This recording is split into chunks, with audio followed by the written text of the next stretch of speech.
Je suis passée de 5 cm de dilatation à un bébé dans mes bras en quelques minutes. Et le plus fou dans tout ça, 2 heures avant, je mangeais une pizza 4 fromages sans le moindre signe que j'allais accoucher. Bonjour et bienvenue sur Ma grossesse bien-aimée. Pour ce premier format long, j'avais envie de vous raconter l'accouchement le plus rapide de ma vie. Parce que cette naissance m'a appris quelque chose d'essentiel. En physiologie, il n'y a pas de règle.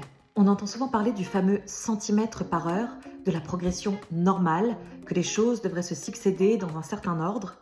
Et pourtant, mon accouchement a été tout l'inverse. Donc à ce moment-là, je suis en toute fin de grossesse. Un peu de travail les semaines précédentes. Par exemple, ça faisait un moment que je savais que j'étais ouverte à 1, mais rien de très parlant. Et surtout, le soir de mon accouchement, je n'avais absolument aucun signe. Rien du tout.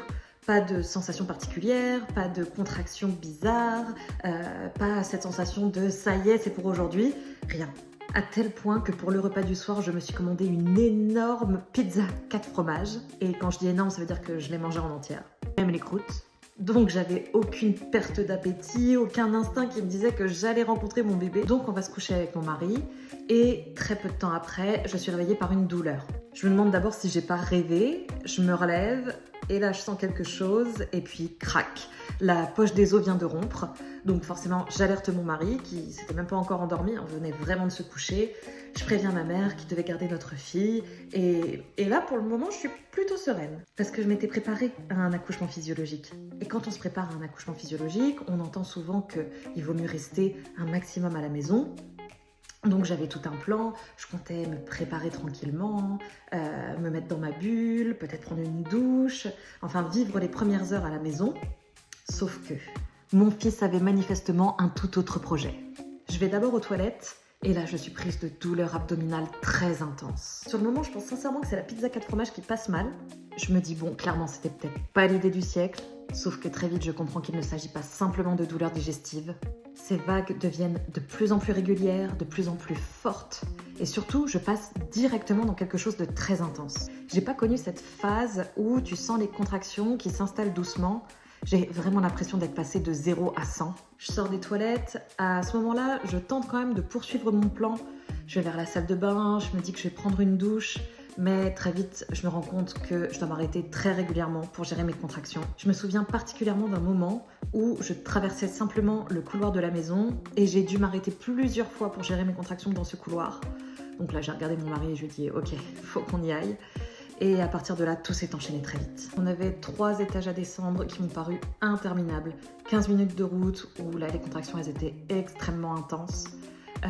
À l'arrivée à la maternité, je pouvais presque plus marcher. D'ailleurs, j'arrivais pas à traverser le parking. Mon mari il est même parti chercher une chaise roulante. Puis nous arrivons enfin en salle d'examen. Donc, on me fait une prise de sang, on me contrôle. Donc là, déjà, c'est très compliqué de rester statique pendant ces examens. Mais on me dit que je suis dilatée à 5. Je me souviens très bien ce que je me suis dit à ce moment-là. Je me suis dit, ok, bon, on est à la moitié du chemin. J'ai encore du temps, beaucoup de temps. On me demande si je souhaite la péridurale. Je réponds que non. Je demande la salle nature. Alors, on me change de salle.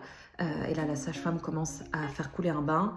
Et puis là, je la regarde et je lui dis, ça pousse. Je me souviens qu'elle m'a regardée avec surprise, mais moi je savais que mon bébé arrivait. Je me suis mise instinctivement à 4 pattes. D'autres sages-femmes arrivent, tout s'accélère, et en seulement quelques poussées, mon fils naît. Et vraiment quelques minutes avant, on me disait que j'étais à 5. Et maintenant mon bébé est dans mes bras.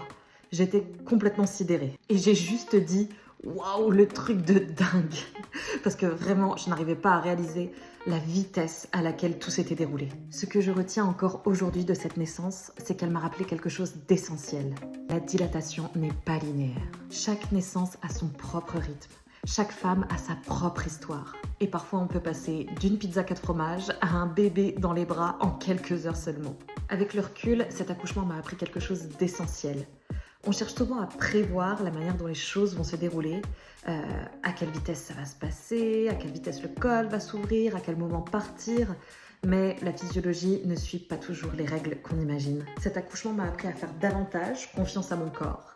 Il m'a appris aussi à accepter que chaque accouchement ait son propre rythme et que souvent nous étions bien plus capables que ce que nous le pensions. J'en garde un souvenir incroyable. Et cette naissance a aussi éveillé chez moi beaucoup de questions. J'avais découvert la puissance de la physiologie et là j'avais envie de comprendre davantage ce qui se passait dans mon corps. C'est d'ailleurs ça qui m'a poussée à approfondir ma préparation pour mon 3e bébé, Une naissance qui était profondément alignée avec ce que j'espérais. D'ailleurs, si vous voulez aussi que je vous raconte cette histoire-là, dites-le moi en commentaire. J'adore personnellement vos récits de naissance, vos retours d'expérience. Je voulais vous dire surtout que n'oubliez jamais qu'il n'existe pas une seule bonne façon d'accoucher. Chaque naissance est unique. Et je vous dis à très vite.